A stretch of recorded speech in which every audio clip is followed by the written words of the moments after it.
Gamin4Hope is surprised he's banned after knowing damn well what he had it coming. How is... You know what? Okay, I don't know a lot about Gamin4Hope. I honestly don't. All I know is that he's some guy who said he wanted to go pro, and apparently he's, like, not that good. He's clueless. Platinum pointer. It's over. He's quitting Overwatch?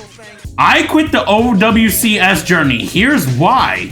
My complete roadmap to completing OWCS. This was a year ago, and then he quit after not, like... 3 months? Now I'm hooked on. Hold up.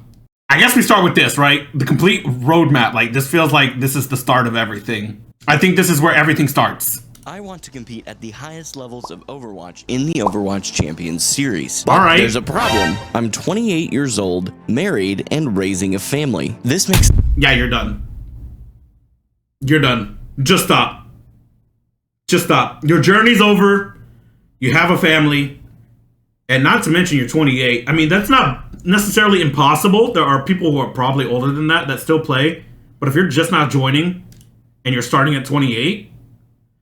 I don't know if that one's possible, man. But he's already got a family and kids. Yo, the journey's over, man. It's not happening. The path to get there much longer and consequently more challenging. Just leave the wife and kid. kid. A detailed roadmap to accomplish my goal despite the additional challenges. Okay, so this is his roadmap. Hit Masters, a handshake from, I don't know, from somebody. Get money, championship, GM, and then Overwatch League. Or OWCS? I mean, I don't know any master player that's in OW. I don't know. I mean, I even have a timeline to go along with it that I'm happy to share with you at the end. And I know what you're thinking. Anyone can compete in the OWCS. I know I could just jump in, but I don't think I should just jump in. I mean, if all I ever wanted to do was check the box to say that I competed, I would do that. Your scientists were so preoccupied with whether or not they could, they didn't stop to think if they should.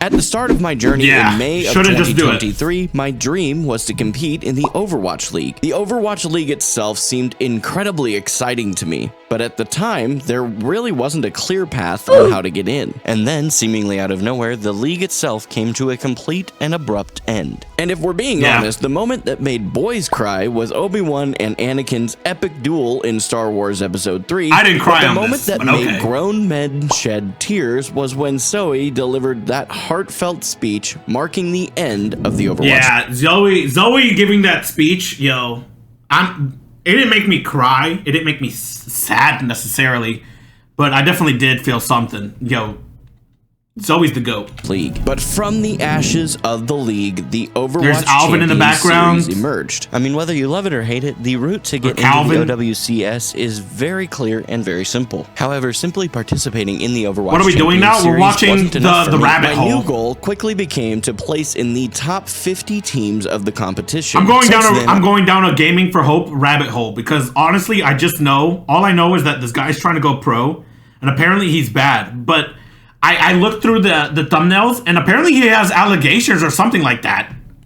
I've experimented with various strategies and approaches. Honestly, I didn't even have a clear direction until I started making this video. Now, I finally have a solid plan in place. Right now, I find myself feeling stuck in what many refer to as ELO Hell, otherwise known as Platinum. Let's be honest, the ELO Hell is Platinum? Dude, okay. I don't even know about that one. That one might be a stretch. I don't believe in that one. That is not ELO Hell. You want to get into ELO Hell?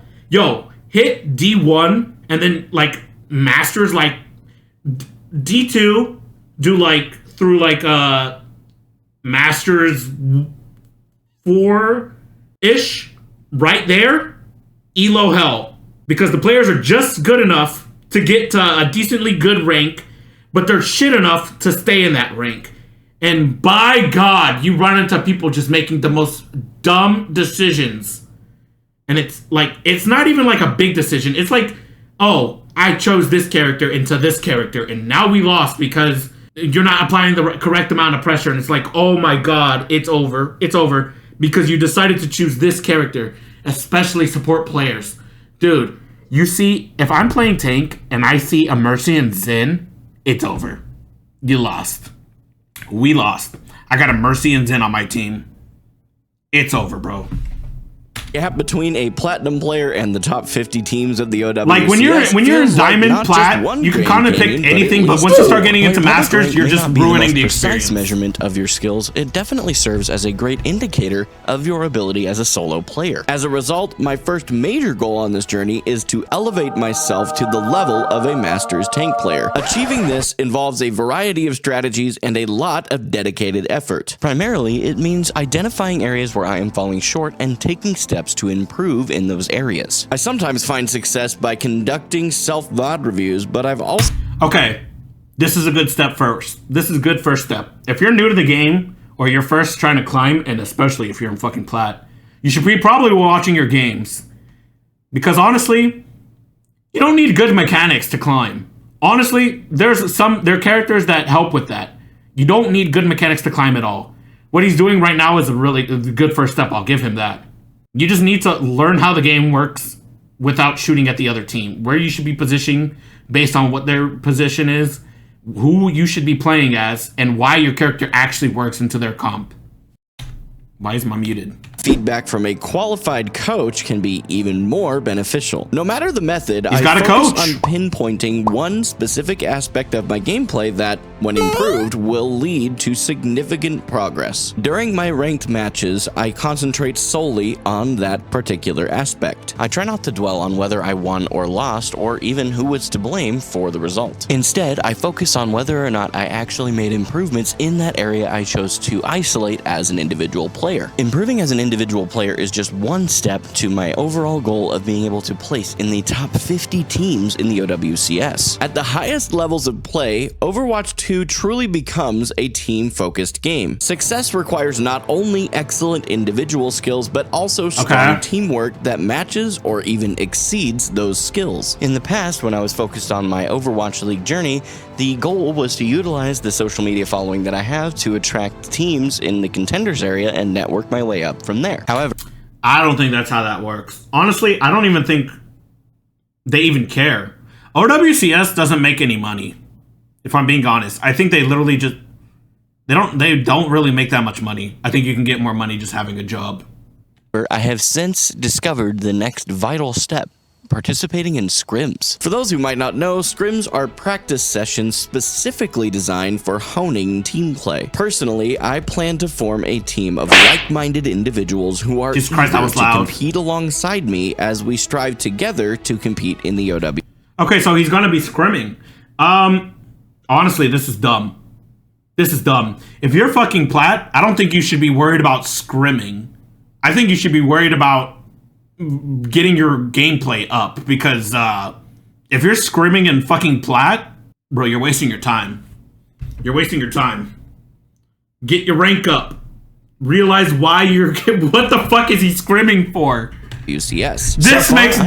That part made no sense in this area. I mean, we even scrimmed together for a while under the team name Hopium. However, we recently recognized the need to bring our individual skill ratings it writes itself to enhance our overall performance. By focusing on teamwork in these scrims, we can develop better communication and coordination, which are essential for success in high-stakes competitions. But you're not in high-stakes competition yet, so why are you scrimming? Like, get to the point where you could get into those situations and then scrim.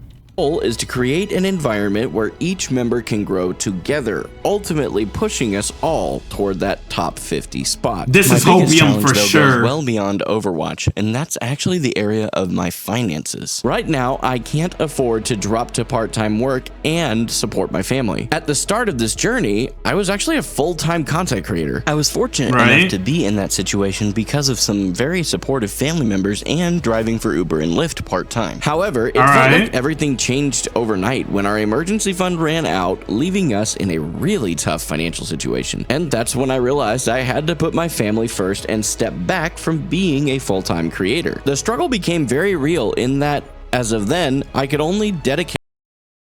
This is his schedule? Creator. The struggle became very...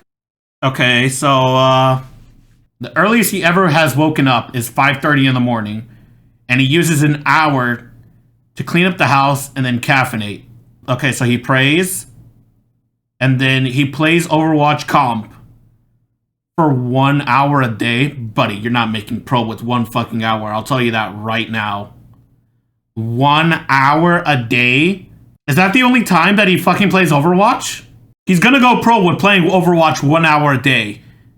Real in that, as of then, that's not happening, dedicate man. about 10 hours a week to playing Overwatch. So my wife and I created a financial plan to give ourselves a year-long runway of sorts. First, we'll focus on paying off our debts, which fortunately consist of just a couple of car loans and some credit card bills. Once that's sorted, we'll build an emergency fund that can cover a full year of our expenses. After we accomplish these goals, I plan to quit my teller job and use that extra 1 time hour a to day for focus on Overwatch. creating content. What a and dream. Improving my skills as an Overwatch competitor. Ultimately, all the extra time that I gained by leaving my teller job wouldn't make much sense if I don't use it wisely. That's where the next important step Where are these camera shots coming from? Competing in smaller tournaments. With FACEIT now being natively part of Overwatch 2, organizing structured tournaments has become easier than ever before. A fantastic way of putting those skills to the test is by jumping into tournaments. This not only gives us the chance to compete, but also allows us to potentially earn some cash prizes. Hello, I like money. By combining this tournament experience with the additional you can get money content from playing I'm on creating, FACEIT? I can support my family. I didn't know better. that. Plus, this could help my team gain some social media attention and attract potential sponsors. I mean, in a perfect world, this opportunity would open the teammates' doors to leaving their 9-to-5s if they so chose. You see, it's very important to me that as I grow and succeed, that I am not the only one reaping the benefits. Even after accomplishing all of these steps, I truly believe there's one more important thing I can do. At this point, I can only imagine that I'll be working hard to reach Grandmaster as a player. If I'm not already at that level, I will focus on closing the gap in order to get there. However, how many days are left in the season? I gotta check. I think Rush has just started. I think there may be wait 2 weeks or something. I need to hurry up and at least hit, like, I'm already in Masters. I need to try and get as close to GM as possible. Reaching the Grandmaster rank isn't the end goal I have in mind here. My real aim is to be among the top 25 tanks in the North American region. This might not seem like that big of a deal when it comes to the OWCS, but it does mean something very important to me. By striving for this goal, I can build even more self-confidence in my abilities as a player. It's not just about the rank. It's about knowing that I can compete at a high level and be among the best. I would It sounds like a long way of saying it's about the rank. hope to complete everything I need to do in less than a year so I can be ready to compete in 2025. However, it's crucial to understand the difference between what I hope for and what is actually possible. In truth, competing in 2025 may not allow me to reach my ultimate goal of being in the top 50 teams. On the other hand, competing in 2026 is still a big challenge, but it feels much more achievable. I didn't begin this journey because I was afraid of facing obstacles. So yes, competing in the OWCS what are these shots? 2026 is Dude, my why is he here? That is the timeline that I promised I would share with you. While this roadmap and timeline to accomplish it are clear, an additional challenge I had to overcome was making the time to walk down this path. I never even questioned why he's got a spatula. In this video right here, I share some surprising sacrifices I had to make in order to make that time. Alright, well that was the beginning. What happens next, timeline-wise?